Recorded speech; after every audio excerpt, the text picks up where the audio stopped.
Carol. How you doing? Good. Listen, I just need to tell you something. What's that, Barb?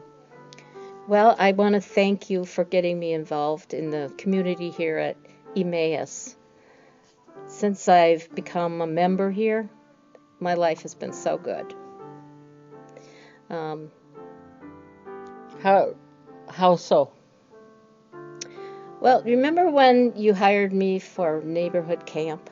I sure do. It's a great moment. Yeah, well, it was a great experience, and it was a friend of mine that steered me in the right direction to get to you, and then you hired me, and then I went through the experience, and it was right after my husband died, and I really needed to do something. I'd been sitting in a chair for about 3 months, and camp was very good for me. You being there was very good for us. You helped me out as well. Oh, well, thanks. But that was just the beginning of my introduction here, remember? I remember. I came in on a Wednesday, and I turned in all my books and all the money and cards that were left over and whatnot. And you said to me, well, what are you going to do now, Barb? And I said, well, I don't know. I suppose crochet in my chair still. And you said, I want you to meet some people. Come with me. Yes, come with me, boy, oh boy. That was a good trip down to the basement. You didn't know what you were getting in for, did you? No, but it was wonderful things.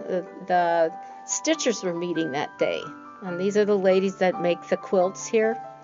And I don't quilt, but I do crochet, and so they needed me to make scarves for a lot of hats that some other lady had made. And where do those scarves and hats go?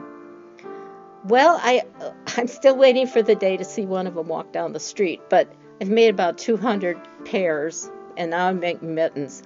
And they're for the less fortunate children in our area, and we send them to food pantries where people can get other things besides food, too. So it's been a wonderful ministry to be with that group. And that's not the only thing. Never is when God's involved. Yeah, that's for sure. Well, in a couple of months, we had a pop-up choir, and I sang in that. The next thing you know, I'm part of the group. And I've never been in a group where you didn't have to prove yourself. You just had to be. And that's what Emmaus was for me. So now I'm cantering, thanks to you. I've always loved to sing, but I never figured I'd be doing that. And it's a blessing here at the church to have you with us. I couldn't be more happy. God moves in mysterious ways, and I'm so thankful that He pushed me that day to ask more questions of you and to not just let you walk out of the office. It was a blessing for both of us, Barb. It was. And now I have a family that I never knew I needed.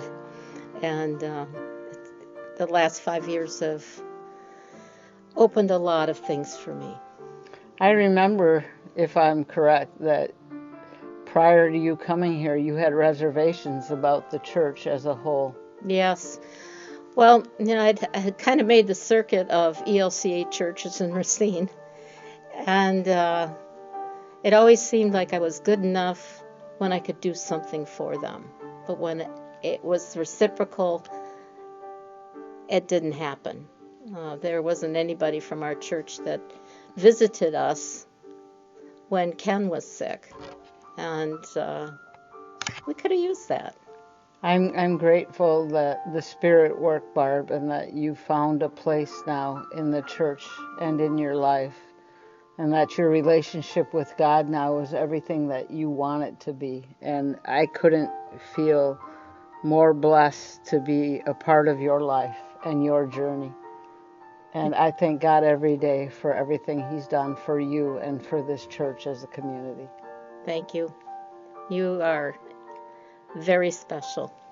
May God bless you this journey, and may God bless everybody this Lenten journey. And always remember that in the midst of all darkness and when things seem bleak, that there is always light. We just need to take time to look for it, because trust me, in that darkness, Jesus awaits for us, and He is there, and He is the light. Amen.